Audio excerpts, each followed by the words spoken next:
അഘോരികളെ സംബന്ധിച്ച് അവർ പ്രാക്ടീസ് ചെയ്യുന്നത് 5 M's എന്ന് പറയും.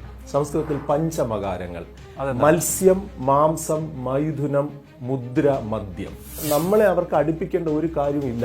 നമ്മൾ ചിരിച്ചാൽ നമ്മളോട് ചിരിക്കേണ്ട കാര്യമില്ല. ഇതില് സ്ത്രീകളുമുണ്ട്. അവസാനത്തെ കണക്കനുസരിച്ച് 12,000 പേര് സ്ത്രീകളാണ്. അപ്പൊ ഈ ഗംഗയുടെ ഉൾസ്ഥലത്തേക്ക് പോയിട്ട് ബോട്ടിൽ കളയാണ് ചെയ്യുന്നത്. ഇത് വളരെ വളരെ പെട്ടെന്നല്ല എങ്കിൽ ഒരു 15-20 മിനിറ്റിനകത്ത്, ഒരു 15 മിനിറ്റിനകത്ത് ഇത് നഷ്ടപ്പെടും. കാരണം അത്രയും വലിയ മത്സ്യങ്ങളാണ് ഇത്. പക്ഷെ ഇത് അഘോരികൾ ശേഖരിക്കാറുണ്ട്, ഈ ഡെഡ് ബോഡി. പിന്നെ ഇവര് ശ്മശാനത്തിലേക്ക് കടന്നു വരാറുണ്ട്. ശ്മശാനത്തിൽ കടന്നു വന്ന് ഈ ഡെഡ് ബോഡി, കത്തിക്കൊണ്ടിരിക്കുന്ന ഡെഡ് ബോഡി എടുത്തു കൊണ്ടുപോകുന്നത്. കാശിയിൽ നിന്ന് ഒരു പകലും 2 രാത്രിയും സഞ്ചരിച്ചിട്ടാണ് ഞാൻ ഇവരുടെ ഒരു സീനിയർ ബാബ എന്ന് പറയാൻ പറ്റില്ല, ഒരു ജൂനിയർ ബാബയുടെ അടുത്ത് എത്തിച്ചേരുന്നത്.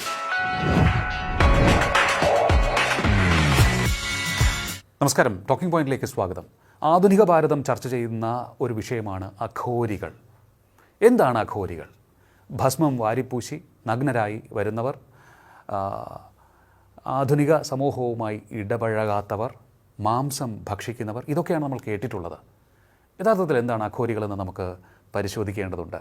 അഘോരികളെക്കുറിച്ച് പഠിച്ച് പുസ്തകം എഴുതിയ, ഉടൻ തന്നെ പുറത്തിറങ്ങാൻ പോകുന്ന പുസ്തകത്തിൻ്റെ കർത്താവായിട്ടുള്ള ഡോക്ടർ വെങ്ങാനൂർ ബാലകൃഷ്ണനാണ് നമ്മോടൊപ്പം ഇന്ന് ചേരുന്നത്. അദ്ദേഹം ആധ്യാത്മിക ഗവേഷകനാണ്, സ്പിരിച്വൽ കൺസൾട്ടൻ്റാണ്, അധ്യാപകനാണ്. നമസ്കാരം, ടോക്കിംഗ് പോയിന്റിലേക്ക് സ്വാഗതം. എന്താണ് അഘോരികൾ? അഘോരികൾ ഒറ്റവാക്കിൽ ഘോരമില്ലാത്തവർ. ഘോരം ഇല്ലാത്തവർ. അത് കുറച്ചുകൂടെ എക്സ്പ്ലെയിൻ ചെയ്ത് പറഞ്ഞാൽ, അണ്ടകടാഹം നടുങ്ങി ബ്രഹ്മാണ്ടപ്പിറവി തിരിച്ചറിഞ്ഞ നാൻമുഖന്റെ നാവിൽ നിന്നും ആദ്യ നാമം മുതിർന്നു രുദ്രൻ. കുട്ടി കരഞ്ഞു. ബ്രഹ്മാവ് അവന് 6 പേരുകൾ കൂടി നൽകി. അപ്പോഴും അവൻ കരഞ്ഞുകൊണ്ടേയിരുന്നു. 8ാമതായി മഹാദേവൻ എന്ന് വിളിച്ചപ്പോൾ കരച്ചിൽ നിലച്ചു. ഇതാണ് സ്വാഭാവികമായിട്ട് പരമശിവനെ കുറിച്ചുള്ള നമ്മുടെ ഒരു സങ്കല്പം. സങ്കല്പം എന്ന് പറയുന്നത് ഒരു അടിത്തറ. പക്ഷെ പിന്നീട് എപ്പോഴും ഈ നമ്മൾ ശൈവ സ്വഭാവൻ എന്ന് പറയുന്ന ഈ മഹാദേവൻ, ഈ ശിവൻ തന്നെ ഒരു അഘോരിയായി മാറുകയാണ്. അത് മഹാദേവൻ വരെയുള്ള 8 സങ്കല്പങ്ങൾക്ക് ഘോര സ്വഭാവം ഉണ്ടായിരുന്നു. പക്ഷെ പിന്നീട് അദ്ദേഹം വളരെ ശാന്തനായി മാറുകയാണ്. അതാണ് അഘോരി ഭാവം എന്ന് പറയുന്നത്. പക്ഷെ ഇത് സന്യാസത്തിലേക്ക് വരുമ്പോൾ 7ാമത്തെ ഭാവമായിട്ടാണ് വരുന്നത്. കാരണം 6 വിഭാഗം സന്യാസിമാരെ കുറിച്ച് നമുക്ക് അറിയുന്നതാണ്. ബഹൂദകൻ, കുടീജകൻ, ഹംസൻ, പരമഹംസൻ, തുര്യാതീതൻ, അവധൂതൻ, ഇങ്ങനെ 6 വിഭാഗം. പക്ഷെ ഈ 6 വിഭാഗത്തെയും വെല്ലുവിളിച്ചുകൊണ്ട് 6 വിഭാഗവും നടത്തിവരുന്ന സാത്വികമായ രീതികളിൽ നിന്ന് മാറിക്കൊണ്ട്, അവരുടെ വിശ്വാസ സംഹിതയിൽ നിന്ന് മാറിക്കൊണ്ട് വളരെ ശാന്തരായി അതിൽ നിന്നും ഇറങ്ങി പുറപ്പെട്ട വാമമാർഗികളായ കപാലികൾ. കപാലികൾ എന്ന് പറഞ്ഞാൽ കപാലം, തലയോട് പേറുന്നവർ, അങ്ങനെയുള്ള ഒരു വിഭാഗമാണ് തീർച്ചയായിട്ടും ഈ അഘോരികൾ എന്ന് പറയുന്നത്. പക്ഷെ അവര് ഇപ്പൊ അങ്ങ് അടുത്ത് ചോദിക്കാൻ പോകുന്ന എനിക്ക് ഏതാണ്ട് ഞാൻ ഊഹിക്കുന്നു. കാരണം അവര് വളരെ ഘോര സ്വഭാവികളാണല്ലോ, അല്ലെങ്കിൽ വസ്ത്രം ഉടുക്കാത്തവരാണല്ലോ, ശവപൂജ ചെയ്യുന്നവരാണല്ലോ, ശവഭോഗികളാണല്ലോ, ശവഭോജികളാണല്ലോ എന്നൊക്കെ ആയിരിക്കണം ഞാൻ മുൻകൂട്ടി പറഞ്ഞ പ്രവചനമല്ല. ഇപ്പൊ സ്വാഭാവികമായിട്ട് അങ്ങനെ ആയിരിക്കും ഉദ്ദേശിക്കുന്നത്. കാരണം എന്ന് പറഞ്ഞാൽ അങ്ങും ഞാനും അടങ്ങുന്ന പൊതുസമൂഹം ഇതുവരെ ധരിച്ചു വച്ചിരുന്നത് മുഴുവൻ അങ്ങനെ തന്നെയാണ്. ഇപ്പൊ നമ്മൾ സോഷ്യൽ മീഡിയയൊക്കെ വന്നു കഴിഞ്ഞപ്പോൾ അതിന്റെ ശക്തി വളരെ കൂടിയിട്ടുണ്ട്. ഞാൻ അടുത്ത കാലത്ത് ഒരു സോഷ്യൽ മീഡിയ ഇങ്ങനെ അഘോരി എന്ന സബ്ജക്റ്റ് എനിക്ക് ഇൻട്രസ്റ്റ് ആയതുകൊണ്ട് ഞാൻ അതിനെക്കുറിച്ച് ഒരു 3-4 വർഷം അതിനുവേണ്ടി സഞ്ചരിക്കുകയും 14 ദിവസം പ്യുവർ അഘോരികളോടൊപ്പം സംവദിക്കുകയും നേരിട്ട് അവരുടെ അനുഭവങ്ങൾ നേടുകയും ചെയ്തൊരു വ്യക്തി എന്ന നിലയിൽ ഞാൻ വളരെ കൗതുകത്തോടെ അത് നോക്കുമ്പോൾ, നിങ്ങൾ വരൂ അഘോരികൾ മാംസം ഭക്ഷിക്കുന്നത് കാണാം, അതും മനുഷ്യ മാംസം എന്ന് പറഞ്ഞ് ഞാൻ അതിന് തമ്പനയിലൊക്കെ കൊടുത്തിട്ട് ഒരു സംഭവം കണ്ടു. അപ്പോൾ അതിനകത്ത് കയറിയപ്പം അദ്ദേഹം അങ്ങനെയൊന്നും പറയുന്നില്ല. കുറച്ച് കാശിയിലെ കുറച്ച് ഈ നമ്മുടെ ഘട്ടുകളുണ്ടല്ലോ, ചുടലുകൾ, അതൊക്കെ കാണിച്ചു പോകുന്നുണ്ട്. അപ്പോൾ ആളുകളുടെ ഉള്ളിൽ സ്വാഭാവികമായിട്ട് അഘോരികളെ കുറിച്ച് അങ്ങനെ ഒരു സങ്കല്പം ആരോ കുത്തി നിറച്ചിട്ടുണ്ട്. പക്ഷെ അഘോരികൾ എന്ന് പറയുന്നത് നമ്മുടെ ചിന്താശേഷിക്കും നമ്മൾ കേട്ടുകൊണ്ടിരിക്കുന്ന കെട്ടുകഥകൾക്കും അപ്പുറത്ത് നിൽക്കുന്ന ഒരു പ്യൂരിറ്റിയാണ് അഘോരികൾ. പ്യൂരിറ്റിയാണ്, വളരെ പ്യൂറാണ് അവർ. വളരെ പ്യൂറാണ്. കാരണം ഇപ്പൊ നമ്മളൊരു ഒരു സന്യാസി, ഒരു ഋഷി, അല്ലെങ്കിൽ അങ്ങ്, അല്ലെങ്കിൽ ഞാൻ എന്ന് പറയുമ്പോൾ നമ്മൾക്ക് പോലും നമ്മൾ കൊണ്ടുപോകുന്ന നമുക്കൊരു മാനിഫെസ്റ്റോ ഉണ്ടാവുമല്ലോ, ഒരു ഡിസിപ്ലിൻ. ഈ ഡിസിപ്ലിൻ പോലും നമ്മൾ വ്യതിയാനം വരുത്താറുണ്ട്.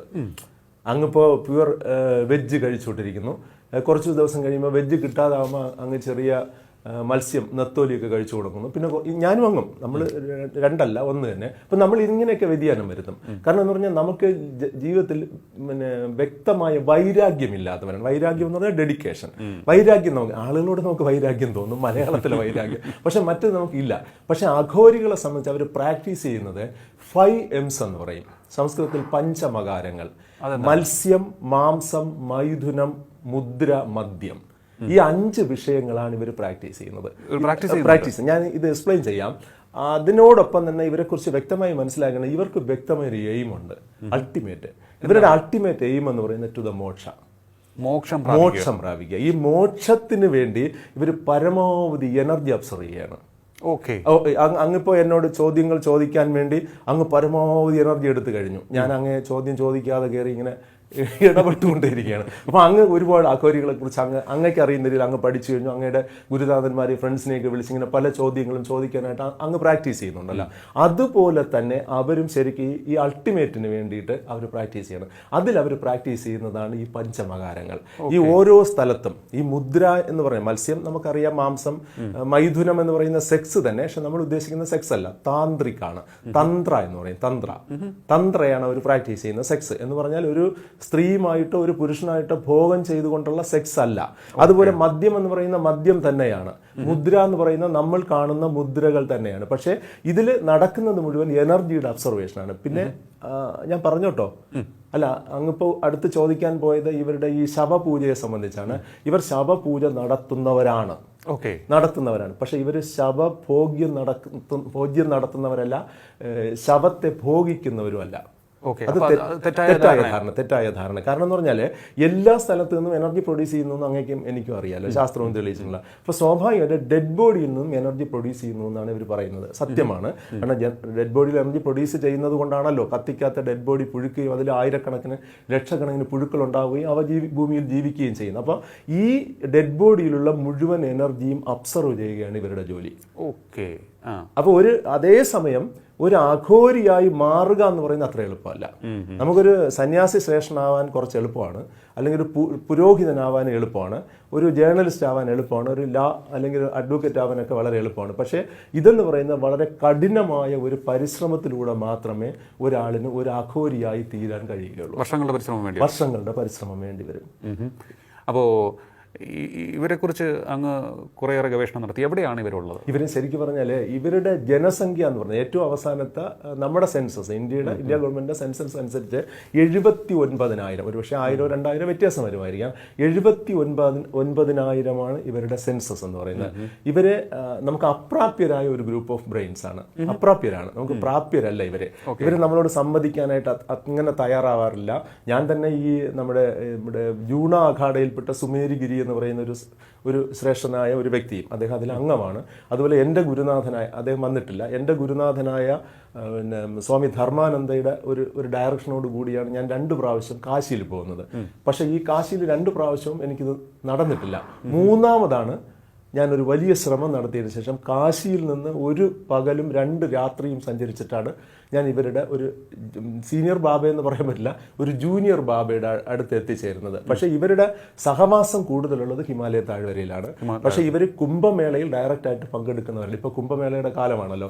ഏതാണ്ട് 4,80,00,000 പേരാണ് സന്യാസി വര്യന്മാരാണ് കുംഭമേളയിൽ വന്നിട്ട് ഈ നമ്മുടെ ഗംഗയിൽ സ്നാനം ചെയ്ത് മടങ്ങുന്നത്. പക്ഷേ ഇതിൽ വരുന്ന പലരെയുമാണ് നമ്മുടെ ഈ സോഷ്യൽ മീഡിയ ഉൾപ്പെടെ ഉള്ളവർ അല്ലെങ്കിൽ ചില ലേഖനങ്ങളിലൊക്കെ പലപ്പോഴും തന്നെ അഘോരികളായിട്ട് വിവരിച്ചിട്ടുണ്ട്. അവരഘോരികളല്ല. അഘോരികൾ എന്ന് പറയുന്ന ഈ സിസ്റ്റം അത്ര എളുപ്പമല്ല. ബട്ട് ഈ 79,000 പേരെന്ന് പറയുന്നത് തന്നെ വളരെ വളരെ എന്തു പറയുന്നത്, ഇന്ത്യയിലെ ഏറ്റവും വലിയൊരു ശക്തി കേന്ദ്രം എന്ന് പറയുന്നത് ആധ്യാത്മിക ശക്തി കേന്ദ്രം എന്ന് പറയാൻ പറ്റും. മറ്റെന്ന് പറഞ്ഞാൽ കേവലം ഒരു ജ്ഞാനം ഉയർത്തിക്കൊണ്ട് ഇപ്പം ഞാൻ എൻ്റെ ഈ വേഷം തന്നെ മാറ്റിക്കഴിഞ്ഞാൽ എന്നെ കുറച്ച് ആൾക്കാർ സ്വാമി എന്ന് വിളിച്ച് കൂപ്പിടാനോ അല്ലെങ്കിൽ കുമ്പിടാനോ മറ്റേ നമ്മുടെ ഇതുണ്ടല്ലോ പ്രണാമം ചെയ്യാനോ ഒക്കെ തയ്യാറായിരിക്കും. അപ്പോൾ ഇവര് ഒരിക്കലും തന്നെ നഗ്ന സന്യാസിമാരല്ല. നമ്മൾ കുംഭമേളയിൽ കാണുന്ന നഗ്ന സന്യാസിമാരെന്ന് പറയുന്ന അഘോരികളല്ല, അവർ നാഗ സന്യാസിമാരാണ്, നാഗാശ്രേഷ്ഠ. അഘോരികൾ വസ്ത്രം ധരിക്കും. അഘോരികൾ ബ്ലാക്ക് വസ്ത്രം ധരിക്കുന്നവരാണ്, കറുത്ത വസ്ത്രം ധരിക്കുന്നവരാണ്. അവരുടെ എനർജിയുടെ ഒബ്സർവേഷനിലാണ് 24 hours വരെ. 24 hours ഇവരുടെ അടുത്തേക്ക് ചെല്ലുമ്പോൾ ആ ഒരു വൈബ്രേഷൻ നമുക്ക് കിട്ടുമോ? വൈബ്രേഷൻ കിട്ടും. വൈബ്രേഷൻ കിട്ടുക എന്ന് മാത്രമല്ല, ഇവരുമായിട്ട് നമുക്ക് പ്രാപ്യമായ ഒരു രീതിയിൽ ബന്ധുത്വം പുലർത്താൻ കഴിയില്ല എന്നുള്ളതാണ്. ഇവരെ ഏതാണ്ട് ഉപമിക്കുന്നത് ഡിറ്റാച്ച്ഡ് ആയിട്ട് നിൽക്കുന്ന എപ്പോഴും നമ്മളിൽ നിന്ന് മാറിയാണ് നിൽക്കുന്നത്. അത് മാത്രമല്ല, നമ്മളെ അവർക്ക് അടുപ്പിക്കേണ്ട ഒരു കാര്യമില്ല. നമ്മൾ ചിരിച്ചാൽ നമ്മളോട് ചിരിക്കേണ്ട കാര്യമില്ല. ഇതില് സ്ത്രീകളുമുണ്ട്. അവസാനത്തെ കണക്കനുസരിച്ച് 12,000 പേര് സ്ത്രീകളാണ്. പക്ഷെ ഞാൻ കണ്ടിട്ടുള്ളതിൽ സ്ത്രീകളെയും പുരുഷന്മാരെയും തിരിച്ചറിയാൻ കുറച്ച് പ്രയാസമാണ്. കാരണം ഈ നമ്മൾ സാധാരണ സ്ത്രീകളെ തിരിച്ചറിയുന്നത് അവരുടെ മുടിയും ബ്രസ്റ്റും കാരണമാണല്ലോ. പക്ഷെ ഈ എല്ലാവർക്കും തന്നെ യഥേഷ്ടം പുരുഷനും സ്ത്രീക്കും മുടിയുണ്ട്, അതുകൊണ്ട് തിരിച്ചറിയില്ല. പിന്നെ ബ്രസ്റ്റിന്റെ കാര്യം സംബന്ധിച്ച് നോക്കിക്കഴിഞ്ഞാൽ ഈ സ്ത്രീകളിലും അങ്ങനെ ബ്രസ്റ്റ് വെച്ചിട്ട് നമുക്ക് തിരിച്ചറിയാൻ പറ്റില്ല. എനിക്ക് തോന്നുന്നു ഇവരുടെ വൈരാഗ്യം നിറഞ്ഞ ഒരു എക്സർസൈസ് ആയിരിക്കണം, ഒരു ഡിസിപ്ലിൻ ആയിരിക്കണം ഇവരുടെ ബോഡിയെ ഇങ്ങനെ ചെയ്തിരിക്കുന്നത്. പക്ഷേ ഇവർ പ്യൂർ വൈരാഗികളാണ്. അതായത് ഇവരെ തന്നെ ഇവരുടെ ബാബ 152 വയസ്സ് വരെ ജീവിച്ചിരുന്ന കിനാറാം എന്ന് പറയുന്ന ആളാണ് ഇവരുടെ ബാബ. അപ്പോൾ ഈ കിനാറാം തന്നെ ഇവർക്ക് കൊടുത്തിരിക്കുന്ന ഡയറക്ഷൻ എന്ന് പറയുന്നത് പരിന്തിനെ പോലെ ആയിരിക്കണമെന്നാണ്. കാരണം പരുന്തെന്ന് പറയുന്നത് വളരെ സൂക്ഷ്മമായിട്ട് അതിൻ്റെ ഇരയെ അത് തേടാൻ ശ്രമിച്ചു കഴിഞ്ഞാൽ പിന്നെ അത് അങ്ങോട്ടും ഇങ്ങോട്ടും നോക്കേയില്ല. ഈ കോഴിക്കുഞ്ഞുങ്ങളുടെ രക്ഷകനായ അങ്ങേ പരുന്ത് ശ്രദ്ധിക്കില്ല. അത് ശ്രദ്ധിക്കുന്നത് ഈ കോഴിക്കുഞ്ഞിനെ മാത്രമാണ്. അപ്പോൾ അത് കൃത്യമായിട്ടൊരു പോയിന്റിൽ വരുന്നു, ആ പോയിന്റിൽ നിൽക്കുന്നു. അല്ലെങ്കിൽ എത്ര അടി ഒരു കുഞ്ഞിങ്ങനെ നടന്നു പോകുന്നു, അല്ലെങ്കിൽ കോഴിക്കുഞ്ഞുങ്ങൾ നടന്നു പോകുന്നു, പരുന്ത് വളരെ മേളിലാണ്, ഒരുപക്ഷെ ഒരു 50 അടി മേളിലാണെന്ന് വയ്ക്കാം. ഈ 50 അടി മേളിൽ നിന്നുകൊണ്ട് ആ പരുന്തിന് മനസ്സിലാവും എത്ര ടൈം കൊണ്ട് ഇവിടെ എത്തിച്ചേരും. ഇവിടെ എത്തിച്ചേരുമ്പോൾ ഈ കോഴിക്കുഞ്ഞ് എത്ര അടി മുന്നിലോട്ട് പോയിരിക്കും. ഒരിക്കലും അങ്ങ് ശ്രദ്ധിച്ചിരിക്കും, പരുന്ത് വന്ന് കോഴിക്കുഞ്ഞിനെ ഇവിടെ ഇട്ട് ബഹളം വെച്ച് കൊത്തി തിന്നുന്നില്ല. അത് കറക്റ്റായിട്ട് ആ പോയിന്റിൽ വന്ന് വീഴുകയാണ്, ആ പോയിന്റിൽ നിന്ന് എടുത്തു കൊണ്ടുപോകണം. ഇത്രത്തോളം വൈരാഗ്യം നിലനിർത്തണമെന്നാണ് കിനാറാം ഇവർക്ക് കൊടുത്തിരിക്കുന്നത്. വൈരാഗ്യം എന്ന് വെച്ചാൽ വൈരാഗ്യം എന്ന് പറഞ്ഞാൽ ഡെഡിക്കേഷനാണ്. അത് അത്രയും വലിയ ഡെഡിക്കേഷനിലാണ് അവർ കാര്യങ്ങൾ ചെയ്യുന്നത്. പിന്നെ ഇവരുടെ ശാസ്ത്രീയമായ അടിത്തറ, ആധ്യാത്മികമായ അടിത്തറ പഠിക്കുക എന്ന് പറഞ്ഞാൽ അത്ര എളുപ്പമല്ല. അതുകൊണ്ടാണ് നമ്മുടെ പല ആളുകളും ഗ്രന്ഥരചന പോലും അങ്ങനെ വന്നിട്ടുണ്ട്. അഘോരികളെ കുറിച്ച് നേരത്തെ വന്നിട്ട് മലയാളത്തിൽ പുസ്തകം ഇല്ല, വന്നിട്ടുള്ള ആളുകൾ പോലും അങ്ങനെ ചെയ്തിട്ടുണ്ട്. ഈ അവർ മാംസം ഭക്ഷിക്കും. കാരണം ഇവർ പലപ്പോഴും സംഭവിക്കുന്നതെന്ന് പറഞ്ഞാൽ ഈ മാംസത്തിനോട് ചേർന്ന് ശരീരഭാഗങ്ങളോട്, ഇപ്പം ഞാൻ തന്നെ ഒരു സ്ത്രീയുടെ ശരീരഭാഗം കണ്ടിട്ടുണ്ട്. ഇവർ പൂജ ചെയ്യുന്ന ഒരു സ്ത്രീയുടെ ശരീരം, ആ സ്ത്രീക്ക് ഒരു കൈയും ഒരു കാലും ഇല്ലായിരുന്നു. അപ്പോൾ ഇത് നഷ്ടപ്പെട്ടു പോയതാണോ, ഇവർ മുറിച്ചിട്ട് ഇവരെന്തെങ്കിലും പൂജ ചെയ്തോ എന്നറിയില്ല. പക്ഷെ ഇതിൻ്റെ ഈ ഡെഡ് ബോഡിയുടെ പുറത്ത് അഗ്നി ജ്വലിപ്പിക്കുകയാണ്. ഡെഡ് ബോഡി കത്തിക്കുകയല്ല ചെയ്യുന്നത്, ഡെഡ് ബോഡിയുടെ പുറത്ത് അഗ്നി ജ്വലിപ്പിച്ച് നിർത്തിക്കൊണ്ടാണ് ഇവരുടെ പൂജ. ആ സമയം അവർ ഈ ഡെഡ് ബോഡിയുടെ പുറത്ത് ഇരിക്കുകയാണ് ചെയ്യുന്നത്. അപ്പൊ എനിക്ക് തോന്നുന്നു ഇങ്ങനെയുള്ള ചില കാഴ്ചകൾ ചിലപ്പോൾ കണ്ടിരിക്കാം. ഇപ്പൊ ട്രാവൻകൂറിൽ തന്നെ ആദ്യകാലത്ത് പാച്ചുമൂത്തതിന്റെ ഇവിടെ ട്രാവൻകൂർ ഹിസ്റ്ററി കഴിഞ്ഞതിന് ശേഷം വന്ന ഒരു ചരിത്രരേഖയിൽ ട്രാവൻകൂർ രാജാവ് കാശിയിലേക്ക് യാത്ര ചെയ്ത സമയത്ത് ഒരു അഘോരിയെ കണ്ടുമുട്ടി എന്ന് പറയുന്ന ഒരു വെർഷൻ പറയുന്നുണ്ട്. അപ്പൊ ഇത് വളരെ നേരത്തെ തന്നെ ഇങ്ങനെ കണ്ടുവരുന്നത് കൊണ്ട് ഈ ഡെഡ് ബോഡിയുടെ പുറത്തിരുന്ന് പൂജ ചെയ്യുന്നത് കൊണ്ടായിരിക്കാം ഇവരെ സ്വാഭാവികമായിട്ട് ഈ ശവഭോഗികൾ എന്ന് വിളിക്കപ്പെട്ടത്. അപ്പോൾ ഇവർ എവിടെ നിന്നാണ് ഇവർക്ക് പൂജ ചെയ്യാൻ ശവം കിട്ടുന്നത്? ഈ ഗംഗയിൽ നിന്നാണ്. അങ്ങനെ ഒരു ശവം എടുക്കുന്നത് ഞാൻ കണ്ടിട്ടുണ്ട്. ഒരു ശവം ഒഴുകി വരുന്ന ശവം അവർ എടുക്കുകയാണ് സ്വമേധയാ. ഒഴുകി വരുന്ന ശവമല്ല. അതായത് നമ്മളെ ഈ ഇപ്പോൾ അങ്ങേക്കറിയാം, നമ്മുടെ സംസ്കൃതിക്കകത്ത് അന്ധമായ ചില കാര്യങ്ങൾ നേരത്തെ നിലനിന്നിരുന്നല്ലോ, ഇപ്പോഴും നിലനിൽപ്പുണ്ട്. ഇപ്പോൾ ആ ഒരു കുഞ്ഞ് ആദ്യം ജനിക്കുന്ന കുഞ്ഞ്, ആ കുഞ്ഞിനെ ഇത് വീട്ടിനകത്ത് അടക്കുന്ന ഒരു രീതിയുണ്ട് നേരത്തെ ഹൈന്ദവരുടെ ഇടയിൽ. ഇപ്പോൾ എൻ്റെ അമ്മയുടെ കുടുംബത്തിലൊക്കെ എൻ്റെ അമ്മയുടെ മൂത്ത ചേച്ചി എന്ന് പറഞ്ഞാൽ അവർ കുഞ്ഞായ സമയത്ത് മരിച്ച് 2-3 ദിവസത്തിനുള്ളിൽ മരിച്ചപ്പോൾ അവരെ വീട്ടിനകത്താണ് അടക്കം ചെയ്തത്. പിന്നെ ഞങ്ങളുടെ കുടുംബ വീട്ടിൽ ചെല്ലുന്ന സമയത്ത് ഇവിടെയാണ് അടക്കം ചെയ്തതെന്നൊക്കെ ഇങ്ങനെ പറഞ്ഞു കേട്ടിട്ടുണ്ട്. അപ്പോൾ ഒരു കുഞ്ഞിനെ അടക്കം ചെയ്യണം, അത് 1-2 മാസം കഴിഞ്ഞപ്പോൾ നശിച്ചു പോയിരിക്കില്ല. അപ്പോൾ അതുപോലെ അവിടെ ചില ക്രിയകളുണ്ട്. ഇപ്പോൾ നമ്മൾ കാശിയിൽ പോയി കഴിഞ്ഞാലും മഹാഘട്ടിൽ പോയി കഴിഞ്ഞാൽ പോലും ഡെഡ് ബോഡി കൊണ്ടുവന്നിട്ട് പല രൂപത്തിൽ ഡെഡ് ബോഡി കൊണ്ടുവന്ന് കരയുന്നവരുണ്ട്, ഡെഡ് ബോഡി കൊണ്ടുവന്ന് ഉപേക്ഷിച്ചിട്ട് പോകുന്നവരുണ്ട്, ഡെഡ് ബോഡി പൊതിഞ്ഞ് കൊണ്ടുപോകുന്നവരുണ്ട്. ഡെഡ് ബോഡി കൊണ്ടുവന്നതിന് ശേഷം അതിൽ ചുറ്റിയ തുണി കഷ്ണങ്ങളായിട്ട് മുറിച്ചിട്ട് ബന്ധുക്കൾ കൊണ്ടുപോകുന്നു, അതിവിടെയുണ്ട്.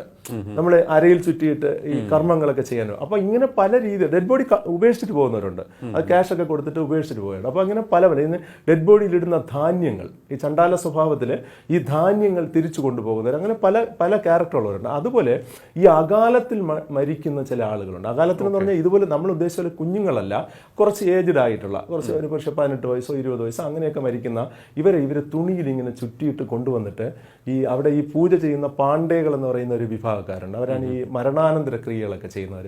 അപ്പോൾ അവരുടെ സഹായത്തോടു കൂടി ഇത് ഗംഗയുടെ സ്ഥലത്തേക്ക്, ഗംഗയുടെ ഒരു സ്വഭാവം അറിയാലോ, അപ്പോൾ ഈ ഗംഗയുടെ സ്ഥലത്തേക്ക് പോയിട്ട് ബോട്ടിൽ കളയാണ് ചെയ്യുന്നത്.